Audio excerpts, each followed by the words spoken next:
Emmanuel Macron ne veut pas céder devant le peuple. Et pourtant, elle va devoir céder. Mitterrand, il a dû reculer sur la loi sur l'école.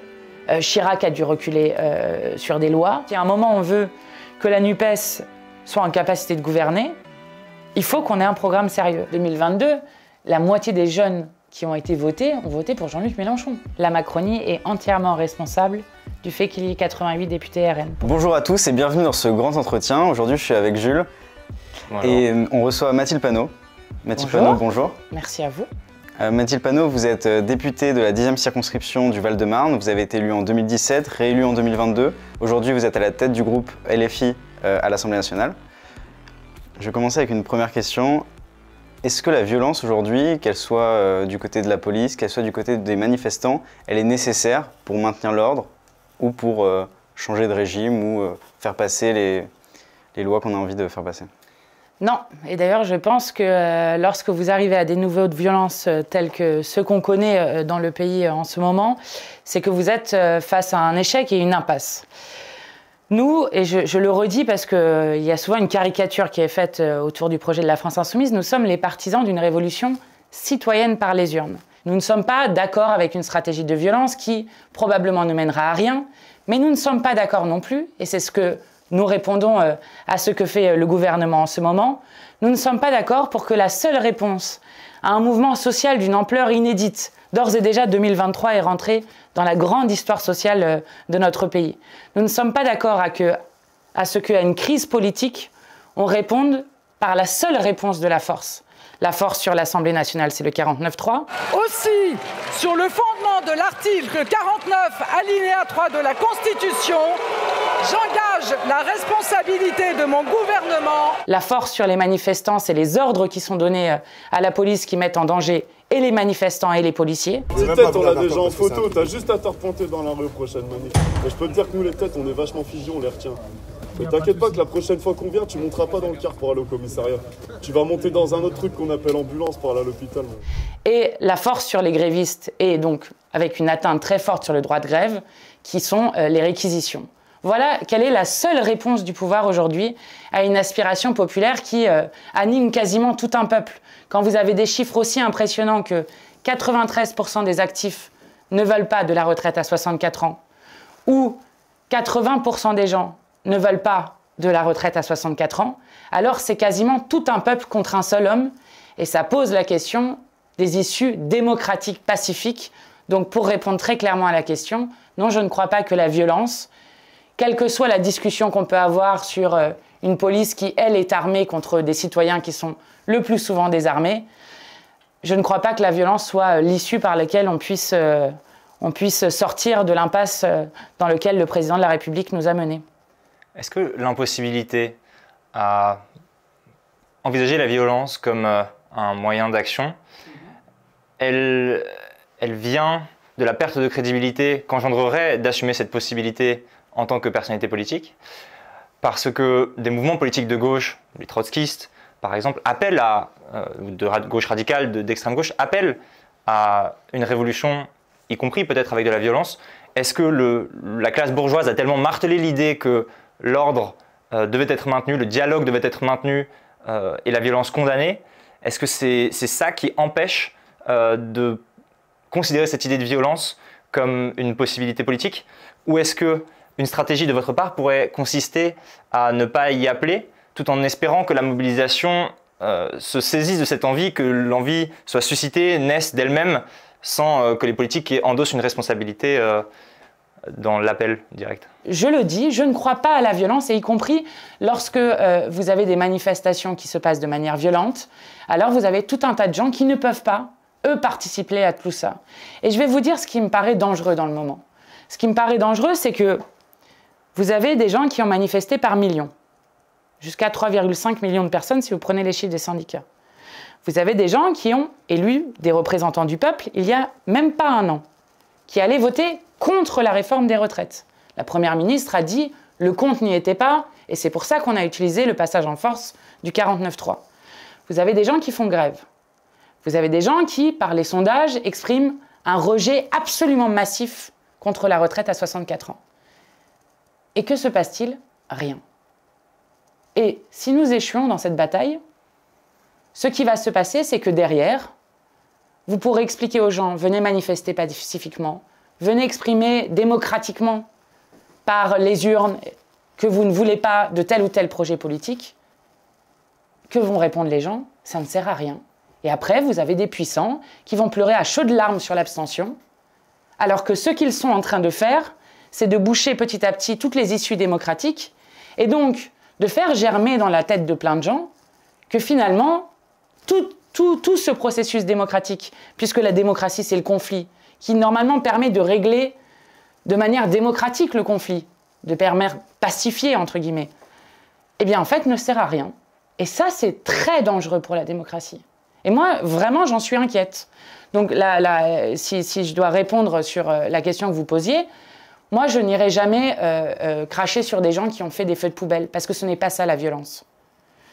Je trouve qu'on fait dans le débat médiatique des amalgames entre des violences sur l'intégrité physique des personnes qui pour moi sont inacceptables et des dégradations où à la fin vous avez des députés Renaissance qui vont faire des tweets horrifiés pour expliquer qu'on ait mis 4 autocollants syndicales sur leur tête, sur leur permanence, c'est une violence. Donc moi je tiendrai là-dessus, je ne suis pas d'accord. Je ne suis pas d'accord avec le fait qu'on amalgame tout et n'importe quoi et que finalement à la fin ce soit les manifestants qui sont violents, alors que la violence de voler 2 ans de vie aux gens, c'est une réelle violence aussi. Donc moi je tiens là-dessus, mais je ne crois pas à la stratégie de la violence pour gagner. Je crois à la stratégie du nombre, et quand vous regardez dans les manifestations que les gens n'osent plus ramener leurs gosses parce qu'ils savent que ça va se terminer mal, eh bien je pense que c'est un mauvais signe, y compris pour nous. 53% des gens, dans une étude que j'ai lue dans le Huffington Post hier, disent effectivement qu'ils peuvent avoir peur de se rendre en manifestation pour être victimes de violences ou de débordements. Pourquoi est-ce oui, mais parce que c'est le but de terroriser les gens. C'est le but qu'à la fin, ils n'osent plus venir manifester. Et je vais vous dire, hein, les Gilets jaunes, vous vous en rappelez? Les Gilets jaunes, au moment où il se passe ce qui se passe avec l'Arc de Triomphe, le président cède, met 10 milliards sur la table. Donc en fait, c'est quoi le message que veut envoyer le président aux gens? Soit vous cassez tout, et vous aurez des choses, soit vous exercez des droits démocratiques normaux d'un citoyen. Enfin, si pour Emmanuel Macron, la démocratie, c'est « je suis élu », ou lui-même disait au soir du second tour, lorsqu'il est réélu, « je sais que les Français n'ont pas voté pour moi, pour mon programme, et ce vote m'oblige », ou lui-même disait ça, mais après, hop, pendant 5 ans, on oublie tout. Les citoyens n'ont aucun droit sur rien, ils doivent juste se taire, et bon, bah, il a été élu, il a été réélu, point. Soit la démocratie, c'est pas ça. Et c'est ça la question qui est posée. Est-ce qu'il existe une démocratie sociale dans ce pays? Est-ce que l'Assemblée a le droit de refuser un texte? Bon, bah, en fait, c'est ça la question qui est posée, et c'est une question extrêmement grave. Parce que sinon, effectivement, on va arriver dans une situation où c'est le contraire de la démocratie, ça s'appelle un pur rapport de force. Et le pur rapport de force, bah, ça peut mener au pire aussi. Mais sur la question démocratique, justement, vous l'avez dit, Emmanuel Macron a été élu d'un point de vue démocratique et dans les institutions qui existent. Vous vous inscrivez en tant que député dans ces institutions démocratiques. Comment, dans ce cas-là, on peut considérer que ce n'est pas la démocratie, ou alors c'est le système tel qu'il est aujourd'hui qui n'est pas démocratique, qui est antidémocratique, ou c'est l'exercice de ces outils démocratiques qui les rendent antidémocratiques? Alors il y a plusieurs choses. Même dans le cadre de la Ve République que nous on conteste, donc nous on est les partisans d'une Sixième République, qui n'est pas juste pour changer de numéro, mais qui permet aux citoyens de garder le pouvoir tout le temps et partout. Et je commencerai par ça. Si, comme nous on le souhaite, il y avait eu une constituante, donc avec le peuple qui réécrit sa constitution, donc c'est-à-dire les règles du jeu démocratique, avec ce que nous on propose, un référendum révocatoire qui fait que lorsque, alors il faut décider, par exemple 10%, 5% des électeurs font une pétition pour demander à ce qu'on revote sur le mandat de quelqu'un, qui peut aller de moi, député, quelqu'un qui est maire, jusqu'au président de la République, et donc on refait une élection, et donc soit la personne reste, soit la personne s'en va, ça serait une voie de sortie par le haut, par exemple, pour le moment qu'on vit. Si par exemple les gens essayaient de révoquer le président de la République, révoquer des députés, ça c'est une possibilité de sortir par le haut. De même que si on avait le référendum d'initiative citoyenne que demandaient notamment les Gilets jaunes, qui nous est dans notre programme aussi, qui permet à la fois de proposer des lois, mais aussi de les abroger, là aussi on aurait une possibilité de sortir par le haut. Donc il y a à la fois évidemment, tout ce qu'on reproche à la Ve République, donc d'avoir une sorte... bon, on a aboli la monarchie, et puis on a quand même une sorte de monarque républicain qui a des pouvoirs extrêmement forts et complètement disproportionnés par rapport à, notamment, une démocratie plus parlementaire, Assemblée et Sénat, et même par rapport aux gens et citoyens et la démocratie sociale dont je parlais, l'intersyndicale qui est mobilisée dans son unité, etc. Donc vous avez à la fois ça sur la Ve République, vous avez quelque chose qui est inédit dans la Ve République quand même, qui est que pour la première fois, vous avez un président de la République qui non seulement ignore l'Assemblée nationale, l'intersyndicale, les manifestations, les grèves, et donc qui pense tenir tout seul contre tout un peuple, ce qui est le problème de la Ve République, mais en plus qui a utilisé l'ensemble des outils antidémocratiques de la Ve République. Par exemple, c'est ce sur quoi le Conseil constitutionnel va devoir se saisir. Ok, le 49.3, c'est constitutionnel. Bon, on n'est pas d'accord avec cet outil-là, qui permet de passer sans vote, mais c'est constitutionnel. Mais est-ce que c'est constitutionnel d'utiliser le 47.1, donc un projet de loi rectificatif de la sécurité sociale où normalement on change le budget pour une année à la marge pour passer une réforme de fond qui limite le temps à l'Assemblée, un 44.3 qui fait un vote bloqué au Sénat, plus un 49.3, est-ce que c'est constitutionnel de faire ça? Bah ça, c'est une question. Pourquoi Emmanuel Macron s'entête-t-il? Dans votre discours, où vous le comparez à l'empereur Caligula, vous écrivez « Il confond la postérité et le ridicule, comme si semer la colère et le dégoût dans le pays avait quelque chose d'original. » Pensez-vous qu'Emmanuel Macron s'entête parce qu'il se voit comme le capitaine qui mène son bateau, sa barque, vers un redressement économique auquel il croit profondément par ses méthodes? Pensez-vous qu'il s'entête parce qu'il pense avoir raison dans la postérité, auprès de la postérité? Pensez-vous qu'il s'entête parce qu'il a les mains liées face à des marchés financiers auxquels il faudrait envoyer des signes positifs dans un pays qui a une dette de 3 000 milliards d'euros? Pourquoi s'entête-t-il? C'est la question. Pourquoi est-ce qu'il s'entête? Dans un dîner en septembre, il aurait dit, d'après la presse, ce qui se joue dans cette affaire des retraites, c'est l'autorité de votre serviteur.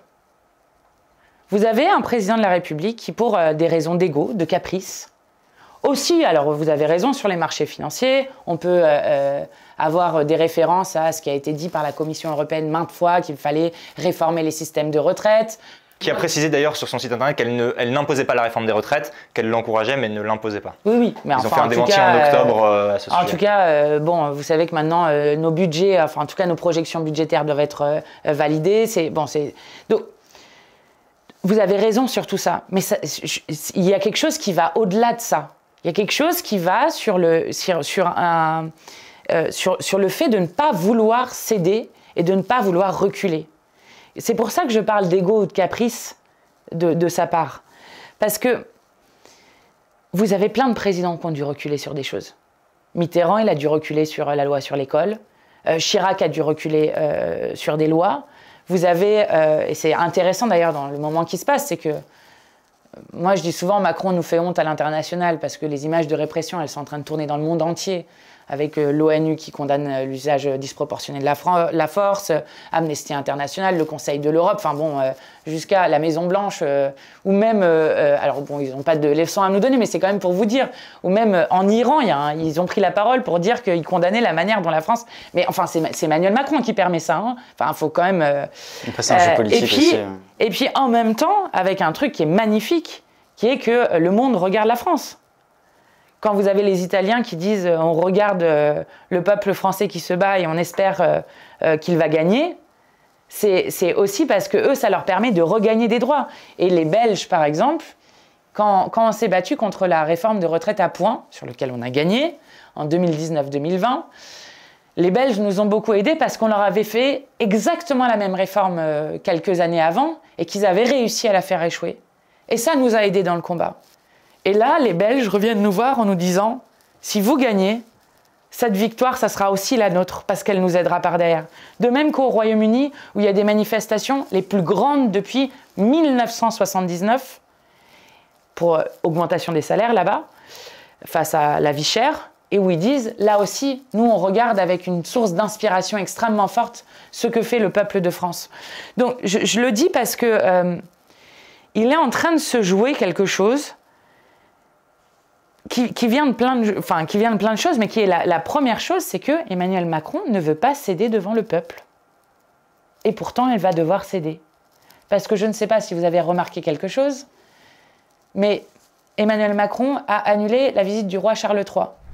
Ce devait être la première visite du roi Charles III à l'étranger. Sa venue en France est donc reportée.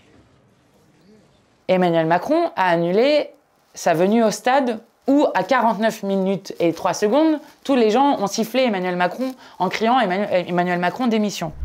Démission Macron. Il a annulé sa visite à Toulon sur le service national universel. Et d'ailleurs, ils ont en fait renoncé à le rendre obligatoire, notamment parce que la jeunesse se mobilise de manière très forte. Puis ensuite, il est allé présenter son plan eau. Il a dû y aller en hélicoptère pour pouvoir y aller. Et maintenir les gens à grande distance, on les entendait quand même siffler. 200 manifestants.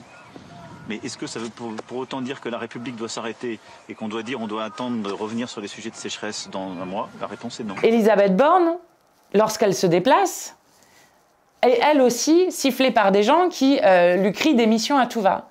Et à tous les parlementaires, il leur conseille de ne pas aller faire des marchés, si c'est possible de ne même pas aller faire leurs courses dans les supermarchés, parce que même lorsqu'ils font leurs courses en privé, on les interpelle pour leur dire que, puisque quasi tout le monde est contre cette réforme, on les interpelle pour leur dire mais pourquoi vous êtes en train de faire ça?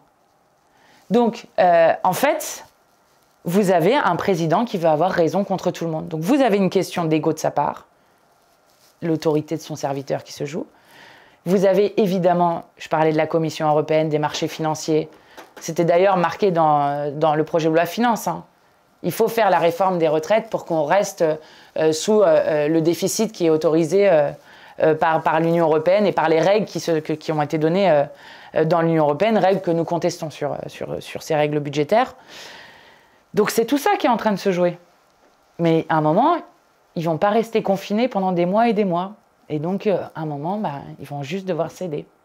Vous êtes à l'origine, les filles de la création de la NUPES, de rassembler les partis de gauche. Je voulais savoir où est-ce que vous vous positionnez, vous, aujourd'hui, à la LFI. On a tendance à considérer que c'est l'extrême gauche. Est-ce qu'aujourd'hui, vous vous considérez comme la nouvelle gauche, celle qui remplace le PS, ou est-ce que vous vous considérez encore à l'extrême gauche? Alors, on ne s'est jamais considéré comme l'extrême gauche, et puis on dit souvent aux ministres qui pensent qu'ils nous insultent en nous appelant comme ça, qu'il y a une extrême gauche dans ce pays et qu'il faut la respecter. Il y a des partis qui se réclament d'extrême gauche. C'est pas notre cas. Nous, on a fait une analyse de la présidentielle et c'est ça qui a mené à la NUPES. Au départ, c'est une analyse stratégique de la situation. Dans l'élection présidentielle, vous avez 3 blocs qui ont commencé à se dessiner. Vous avez le bloc d'extrême libéralisme, le bloc d'Emmanuel Macron, qui est arrivé au second tour et qui a été réélu puisque face à l'extrême droite. C'est le choix qu'ils ont fait. C'est pour ça aussi qu'ils ont besoin de jouer un jeu assez dangereux avec l'extrême droite que joue M.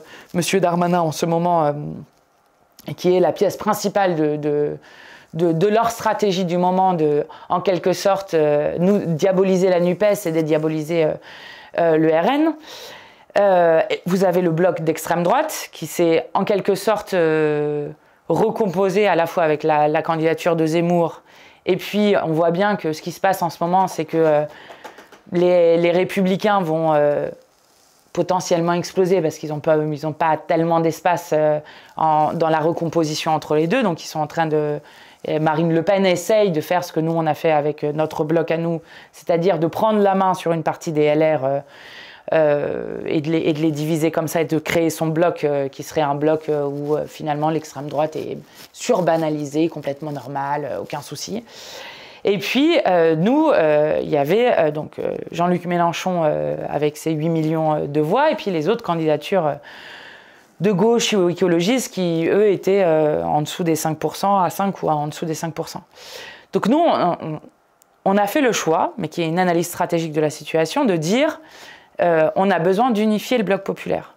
Mais ce n'est pas unifier le bloc populaire en rognant ce qu'on a dit pendant des années. La première chose, c'est que on ne fait pas une alliance électorale ou une alliance entre des partis ou des mouvements s'il n'y a pas de la clarté dans certaines choses. Et l'élection présidentielle, le vote des gens, a permis de trancher que cette unité du bloc populaire, elle devait se faire dans la rupture. Et ça, pour nous, c'est vraiment très important.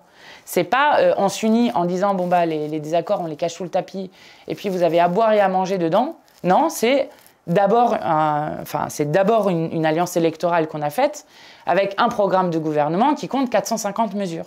Je le dis parce que dans les débats au départ qu'on a eu avec les différentes forces politiques, il y avait une petite tentation de dire bon, on va faire 15 points communs et puis ça sera ça. On a dit non, en fait, ça, c'est pas sérieux. Si à un moment on veut que la NUPES soit en capacité de gouverner, il faut qu'on ait un programme sérieux. Et votre question, du coup, en racontant ça, j'ai oublié, excusez-moi, c'était où est-ce que vous positionnez est-ce que Nous, la France Insoumise dans la NUPES. Exactement. Est-ce que la LFI va devenir la NUPES? Est-ce que, justement, je vous posais la question par rapport à la gauche, comment vous positionnez par rapport à la gauche? Parce que c'est intéressant, vous avez dit le bloc d'extrême libéralisme, extrême droite, mais vous êtes le bloc populaire et vous n'êtes pas l'extrême gauche, donc c'est pour ça que je faisais cette question aussi. Ouais, nos intérêts ne sont pas distants du peuple et justement, à partir du moment où on estime qu'il y a un intérêt général humain, c'est aussi vers ça qu'on essaye de tendre. Mais sur la question de la gauche, le mot gauche n'a pas été utilisé pendant des années, et moi-même, je vous avoue que je suis d'une génération qui a du mal à l'utiliser, tout simplement parce qu'on a tous vécu François Hollande. Et que pour François Hollande, pour plein de gens, François Hollande, que ça soit la déchéance de nationalité, la loi El Khomri ou je ne sais quoi, c'est en fait le fait de dire bon qu'on vote à droite, à gauche, de toute façon ça change rien. À la fin, notre vie ne s'améliore pas, voire elle continue de se dégrader à chaque fois. Donc nous, dans le programme commun de gouvernement de la NUPES, il y a aussi, et d'ailleurs le Parti Socialiste l'a dit très clairement par différentes voix, il y a aussi une rupture avec ce bilan-là. Et donc, le bloc populaire, c'est aussi l'idée que nous, on porte depuis 2017, qui est de dire on ne range pas les gens dans des étiquettes. On parle à l'intelligence des gens. On essaye de convaincre les gens. On porte des arguments. Normalement, c'est ça une campagne électorale. Et c'était intéressant parce qu'à partir du moment où on a dit fédérer le peuple en 2017, moi, j'ai vu à Ivry-sur-Seine, j'ai vu des militants arriver nous expliquant moi, j'ai cru toute ma vie que j'étais de droite parce que je suis socialisée dans une famille de droite. Donc, pour moi, je votais à droite, voilà. Et puis, j'ai commencé à écouter Jean-Luc Mélenchon et en fait, je suis d'accord avec ses idées. Bon, à l'inverse, il y a aussi des personnes qui ont quitté Jean-Luc Mélenchon ou les obédiences de LFI et qui sont passées à droite ou à l'extrême droite. C'est assez rare, mais ça a été bien... Non, moi, on a des exemples des personnes qu'on connaît qui sont...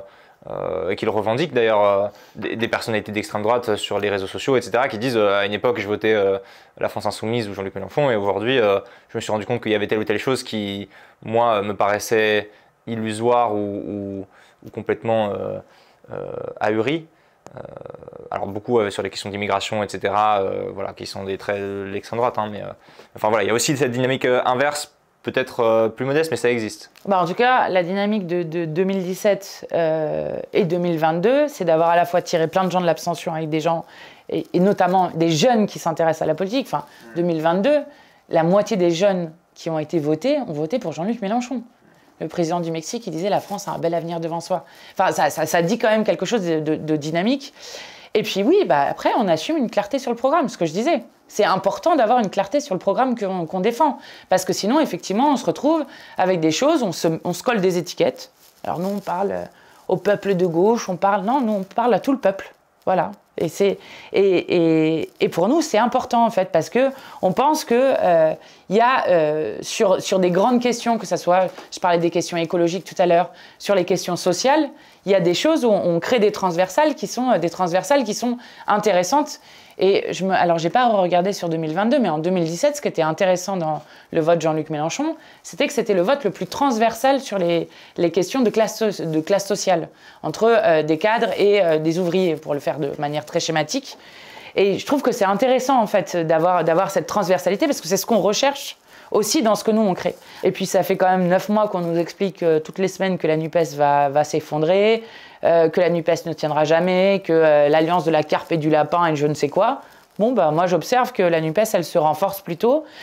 Et je pense que la France insoumise, pour le coup, bon, on a la moitié des députés de la NUPES, qui est aussi le résultat de ce qui s'était passé au présidentiel. Et donc, bah, forcément, elle doit avoir un rôle moteur sur les choses. Mais l'idée, c'est pas... moi, je demande pas à ce qu'on gomme l'identité socialiste, on gomme l'identité communiste ou même l'identité insoumise. C'est pas ça. C'est on travaille ensemble et on approfondit des choses. Et plus des textes arrivent, plus on travaille sur des points. On vient d'avoir un texte sur le nucléaire. Alors, on n'a pas voté tout à fait pareil, mais c'était pas si éloigné. C'était pas juste les écologistes et nous. Et qu'est-ce qui vous rassemble? Qu'est-ce que la gauche? Plus que qu'est-ce qui vous rassemble en tant que la NUPES, c'est quoi la gauche? Est-ce qu'il y a des valeurs communes? Ah bah oui, il y a des valeurs communes. Bah, c'est décider qu'on veut une société de l'entraide plutôt que la société où le marché décide de tout, qui est complètement chaotique et où chacun est pour soi. Donc ça, par exemple, c'est un des points qu'on porte tous, quelle que soit notre identité de groupe. À la NUPES, par exemple, on porte l'idée d'une société d'entraide. Entraide qui est d'autant plus nécessaire à l'heure d'un dérèglement écologique comme celui qu'on vit. C'est la question du pouvoir. Enfin, je disais, vous connaissez ça, hein, mais comment est-ce que la droite et la gauche se sont départagées? C'est au moment où on décide est-ce qu'il faut en finir avec la monarchie ou non. Ceux qui se mettent à gauche sont ceux qui veulent en terminer avec la monarchie. Ceux qui se mettent à droite sont ceux qui veulent défendre le roi. C'est Timit, un youtubeur qu'on avait reçu qui a cette distinction entre gauche et droite. On est de gauche quand on veut changer le monde, créer une société nouvelle qu'on pense meilleure. On est de droite quand on se contente du monde tel qu'il est ou quand on souhaite le faire revenir à un état passé. Ouais, c'est pas mal comme définition. Mais je redis cet épisode-là parce que, par exemple, une des choses que nous partageons, l'idée de dire que les citoyens doivent pouvoir décider de leur avenir et que ce n'est pas juste on vote une fois tous les 5 ans et puis ciao. Pour nous, c'est une idée qui est très forte. La question de la 6e République, qui se pose de manière d'autant plus importante en ce moment pour savoir comment on arrive à sortir par le haut d'une situation d'impasse, bah, c'est une chose, je pense, qui nous rassemble de manière très forte. Et puis, ensuite, il y en a une dernière. Alors, ça ne sera pas forcément dit pareil par toutes les organisations, mais c'est que le capitalisme est en train de nous mener à un suicide collectif. Enfin, c'est exactement ce qui est en train de se passer. Si on continue avec une organisation capitaliste de l'économie, la question de l'effondrement, d'être dans un effondrement du vivant, c'est la question qui est posée. Enfin, je veux dire, l'espèce humaine, contrairement à ce qu'on a fait croire partout, l'espèce humaine ne peut pas vivre sans le reste des espèces. Et donc, il y a un seul écosystème qui est compatible avec la vie humaine. La question, c'est est-ce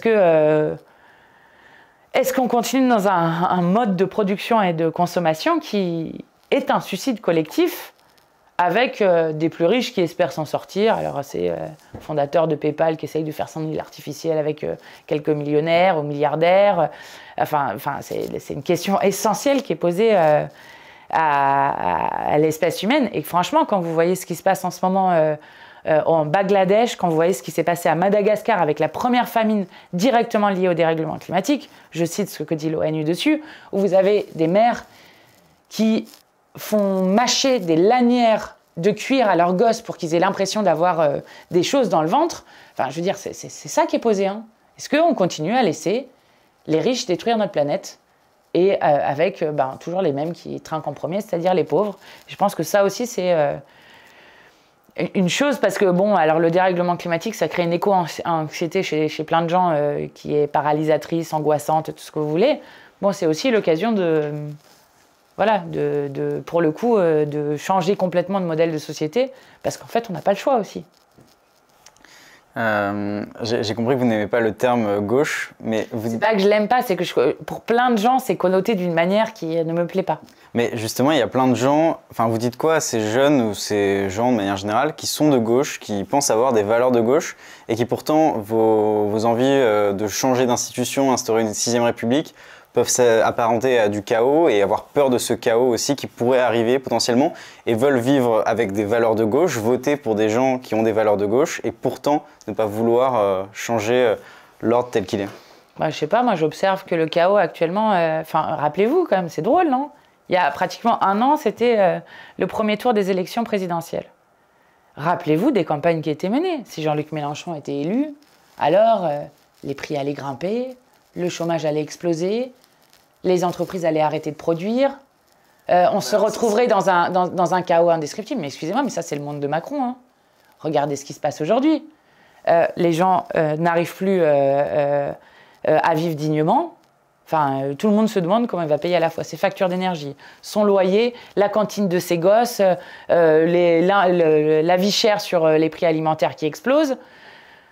Le chaos, c'est Macron quand il produit un pourrissement de la situation au point qu'il y a des manifestations depuis 2 mois et demi dans notre pays. Enfin, donc moi, je veux bien qu'on m'explique que des gens ne veulent pas d'un chaos qui est en fait juste l'organisation de comment est-ce qu'on organise notre vie commune. C'est ça, en fait. La Constitution, qui est par ailleurs, alors la Constitution de la Ve République, qui a été produite dans des conditions particulières et qui, pour moi, est complètement datée sur plein de choses, c'est comment on se donne des règles communes.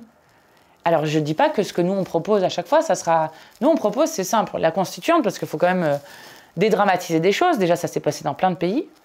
Et alors, la Constituante, vous allez à votre bureau de vote, comme pour des élections autres, hein.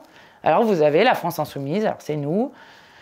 Alors, pas moi, parce que je suis parlementaire, il n'y aura pas de parlementaire dans la Constituante pour pas que ça soit des gens qui écrivent des règles pour leur propre intérêt. Bon. Alors, la France Insoumise, c'est nous. Nous, on dira, nous, on veut le référendum révocatoire, le référendum d'initiative citoyenne. On veut que le droit à l'eau soit inscrit dans la Constitution, que l'IVG soit inscrit dans la Constitution, etc., etc. Bon, on fait un programme, quoi. Alors la droite, ils diront, j'en sais rien, ce qu'ils diront, je ne sais pas trop ce qu'ils défendent sur cette question-là. Si par exemple vous aurez une MoDem qui dira la proportionnelle, ça fait qu'on est plutôt d'accord. La droite qui dira surtout pas, il faut surtout protéger les institutions du peuple parce que sinon c'est trop changeant. Enfin bon, chacun fera son programme et puis après on propose qu'il y ait un dernier bulletin. Le dernier bulletin, c'est le bulletin tirage au sort. Si 10% des gens prennent le bulletin tirage au sort, alors 10% de la constituante sera tirée au sort. Si c'est 50%, ça sera 50%. Si c'est 100%, ça sera 100%. Et puis après, on organise les choses collectivement. Il y a un travail qui est fait. À partir du travail qui est fait avec des droits d'initiative citoyenne où les gens peuvent venir défendre des choses, etc. Bon, on propose une nouvelle constitution. Elle est soumise à référendum. Les gens disent oui, on a une nouvelle constitution. Les gens disent non, bah, on reprend le travail. Je trouve que justement, c'est une manière non chaotique et justement organisée de sortir de ces points. Et je vais même aller un peu plus loin. Je pense que pendant longtemps, des gens, parce que dans leur vie ça allait plutôt bien, ne voulaient pas voter pour une force qui peut aller vers des choses inconnues. Mais je pense que le nombre de gens qui sont, enfin, le nombre de gens qui sont aujourd'hui malheureux dans notre société, que ce n'est pas que financier, ce dont je suis en train de parler. Hein. Ce n'est pas juste l'océan de malheur sur la pauvreté, etc. C'est même de perte de sens de ce qu'on est en train de faire collectivement, de vivre individuellement. Je pense qu'on a une société qui a aujourd'hui envie de penser qu'est-ce qu'on veut faire collectivement dans ce monde-là, quoi. Et ça va faire que s'accentuer parce que le dérèglement climatique n'est pas prêt de s'arrêter. Donc ça va probablement changer. Le chaos, quand vous vous occupez pas du dérèglement climatique, à la fin, vous vous retrouvez...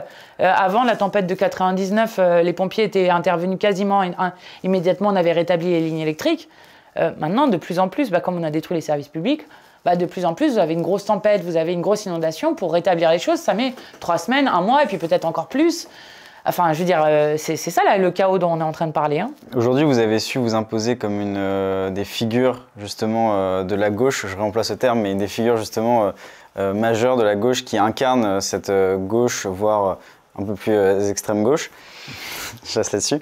Mais justement... Ne faites pas comme Darmanin. Non, c'est pas du tout. Pas vous traiter de non, parce que je sais que pour certains, autres que Darmanin, la LFI, ça peut rester aussi de l'extrême gauche. C'est pour ça que je dis gauche et extrême gauche. Mais quelle est votre ambition, vous, justement, personnelle, avec cette stature que vous avez aujourd'hui? Est-ce que vous avez des ambitions présidentielles pour... la prochaine élection, ou pour l'instant vous n'y pensez pas du tout Je pense que déjà on n'est pas du tout dans ça. Honnêtement, quand j'entends quelqu'un comme Marine Le Pen expliquer aux gens, alors elle ne va pas en manif, elle ne se bat pas dans l'hémicycle, et puis expliquer aux gens, on verra ça en 2027, c'est-à-dire dans 4 ans, alors que l'élection présidentielle précédente date d'il y a même pas 1 an, Moi, pour l'instant, ce n'est pas du tout mon sujet. La question, c'est 2023, est-ce que le peuple français arrive à faire échouer la réforme des retraites et réouvrir un horizon sur des choses qui sont plus heureuses, avec des choses qui peuvent se passer, hein. Je veux dire, une dissolution, c'est possible dans notre pays. Enfin, je veux dire... Là, on est entré dans des... Alors, l'ère écologique nous fait rentrer dans des aires d'incertitude, mais on est arrivé là dans un... Enfin, on est à moins d'1 an d'une élection présidentielle et on est déjà dans une crise démocratique et politique immense dans le pays. Donc ça, première chose. Deuxième chose, moi, je n'ai pas d'ambition personnelle pour moi-même. Je veux dire, moi, j'ai commencé en faisant du travail à Grigny, dans un quartier populaire qui est un des quartiers populaires les plus pauvres de France, à faire du porte-à-porte avec des habitants du quartier sur comment on accède aux droits sociaux, comment on accède aux droits de santé, comment on se débarrasse des punaises de lit, ce qui m'a valu en politique moult moqueries avant que des gens viennent me voir en me disant en fait moi aussi j'ai des punaises de lit, je me rends compte que ça pourrit la vie de millions de gens et qu'en fait c'est grave, oui. Et je considère que ça aussi c'est des rôles politiques en fait. Donc moi, ma seule conviction sur moi-même, c'est que je lutterai toute ma vie, quelles que soient les manières que ça prend, parce que je pense que c'est bien... Enfin voilà, moi j'étais dans l'associatif avant, là je fais de la politique parce que j'ai envie que ça change pour tout le monde. Mais voilà, ça c'est la conviction que j'ai sur moi-même. Et par contre, là où... Ça c'est un de mes objectifs très forts comme présidente d'un groupe parlementaire, c'est que j'ai une fierté énorme à avoir... dans mon groupe parlementaire précédent, mais dans celui-ci encore plus, puisqu'on a multiplié par 5 le nombre de députés, d'avoir démontré dans les faits que tout le monde pouvait faire de la politique. Et moi, ça, c'est vraiment un combat qui me tient très à cœur. Dans mon département, dans le Val-de-Marne, est élue Rachel Keke, s'il vous plaît. Enfin, rendez-vous compte, première femme de ménage jamais élue à l'Assemblée nationale, que certains considèrent, parce que vous comprenez, une femme noire, femme de ménage qui est élue, donc que certains considèrent vraiment de manière très méprisante, cette femme a fait 22 mois de grève. Et elle a gagné contre l'hôtel Ibis-Batignolles. Cette femme est une guerrière absolument incroyable qui a une force d'identification pour les gens et qui du coup font que des gens qui ne s'intéressaient pas du tout à la politique, qui ne croyaient plus à la politique, regardent ce que dit Rachel Keke et rentrent dans le combat aussi. De même, Mathilde Ligné, première ouvrière agricole jamais élue à l'Assemblée. Caroline Fiat, première aide-soignante jamais élue, qui est aujourd'hui vice-présidente de l'Assemblée nationale. Et je pourrais continuer sur plein de gens. Louis Boyard, quelqu'un qui, à 22 ans, à 21 ans, devient député, alors mais qui fait des choses extraordinaires. Louis Boyard, il a déjà fait il est élu depuis 9 mois, il a fait une tournée des universités, il a dénoncé le modèle Bolloré, il est venu au Crayon débattre. Voilà. Mais moi, voilà, ça, je suis très fière de montrer dans les faits qu'on peut toutes et tous faire de la politique parce que il est question de notre vie, en fait. Et que surtout, on peut même le faire beaucoup mieux que celles et ceux qui s'y croient prédestinés. Comment expliquer le succès de Marine Le Pen? Est-ce que les gens qui s'intéressent à elle ne connaissent pas leurs intérêts de classe? Est-ce qu'ils les connaissent mais ils pensent que c'est elle qui les incarne le mieux? Ou est-ce qu'ils les connaissent mais s'intéressent à elle en dehors de leurs intérêts de classe? Vous avez une première réponse qui est que, en tout cas ça c'est mon analyse, la Macronie est entièrement responsable du fait qu'il y ait 88 députés RN. Pourquoi? Parce qu'à chaque fois qu'il y a eu des duels candidat NUPES, candidat RN, ils ont préféré laisser passer un député du Rassemblement national plutôt que d'avoir un député NUPES supplémentaire. La deuxième chose, c'est qu'il faut démasquer à chaque moment l'arnaque du Rassemblement national. L'arnaque du Rassemblement national, c'est que le Rassemblement national et les macronistes votent ensemble contre la hausse du SMIC, ils votent ensemble contre le rétablissement de l'impôt de solidarité sur la fortune, contre l'interdiction des jets privés, ils votent ensemble contre le gel des loyers, et je pourrais continuer. Et que le Rassemblement national, il se combat. Ce n'est pas en faisant ce que fait Darmanin, et que font beaucoup des macronistes, c'est-à-dire en reprenant les idées de l'extrême droite, en les intégrant, et en disant par-ci par-là que Marine Le Pen est trop molle, qu'il pourrait signer son livre, que Marine Le Pen est plus intelligente que Jean-Luc Mélenchon, ou en disant des choses qui, honnêtement, surfent sur un racisme supposé du peuple de France ou je ne sais quoi. Ce n'est pas comme ça qu'on combat le Front National, ou le Rassemblement National, comme vous voulez. On le combat sur des idées. Regardez, qui a déjà dit dans la réforme des retraites que certes les macronistes considéraient les femmes comme des variables d'ajustement budgétaire, puisque c'est sur les femmes qu'on fait les plus grosses économies et qui seront les plus grandes périodes de la réforme des retraites, mais que de l'autre côté, le Rassemblement national considère les femmes juste comme des ventres. Ben, je pense qu'à un moment, ça doit être dit. Quand vous avez Jordan Bardella qui, sur un média, vous explique que la solution aux retraites, c'est des politiques de natalité comme la Hongrie, il faut que les gens comprennent. La Hongrie, ça fait quelques années. C'est nouveau de devoir faire écouter les battements du cœur de l'embryon en Hongrie depuis septembre 2022. Mais en France, on le fait. En Hongrie, pour recourir à l'avortement, vous n'êtes pas obligé d'écouter les battements du cœur de l'embryon. Oui, mais vous l'entendez dans les échos. Non, mais c'est pas pareil. En septembre 2022, a été prévu en Hongrie pour dissuader mais moi, les ça femmes. Ne me choque absolument pas. Oui, bah, ça je le comprends. Mais pour dissuader les femmes du recours à l'avortement, on leur fait écouter les battements du cœur et c'est seulement après qu'elles aient écouté les battements du cœur longuement, alors même qu'elles ont pris la décision du recours à l'avortement, qu'elles peuvent avorter. Voilà le modèle de Jordan Bardella. Voilà le modèle du Rassemblement national. S'attaquer aux droits des femmes, de pouvoir choisir librement et de disposer librement de leur corps pour savoir si elles veulent poursuivre ou non une grossesse. À un moment, il faut dire tout ça. Donc, moi, je le dis, Emmanuel Macron a favorisé sciemment le Rassemblement national parce qu'il savait que seul face à Marine Le Pen, il pouvait regagner les élections présidentielles. Donc, ils les font monter artificiellement, ce que plein d'autres ont fait avant eux. Et en plus de ça, ils ont des personnages dans le gouvernement qui jouent sur ce jeu-là de manière extrêmement dangereuse. Et nous, notre rôle, c'est d'expliquer ce qu'est le Rassemblement national, et 2, de les combattre pied à pied, que ce soit dans les idées ou dans les actions. Moi, je note que dans les endroits où nous faisons des choses, bah, on progresse. Non seulement on progresse en termes de députés, mais on progresse en termes d'idées.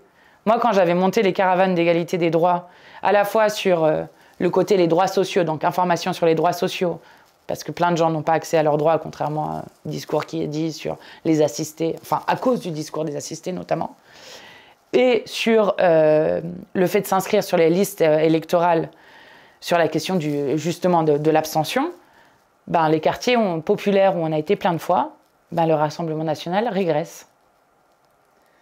Merci beaucoup. Donc il faut se battre. Merci Mathilde Panot. Merci. On espère que cette interview vous aura intéressé. Si c'est le cas, n'hésitez pas à nous le faire savoir en commentaire, à nous dire ce que ça vous aura inspiré, à la partager à vos proches et à vous abonner à la chaîne parce que c'est d'un soutien précieux. Merci et on se retrouve très vite pour une prochaine vidéo. Salut. Ciao.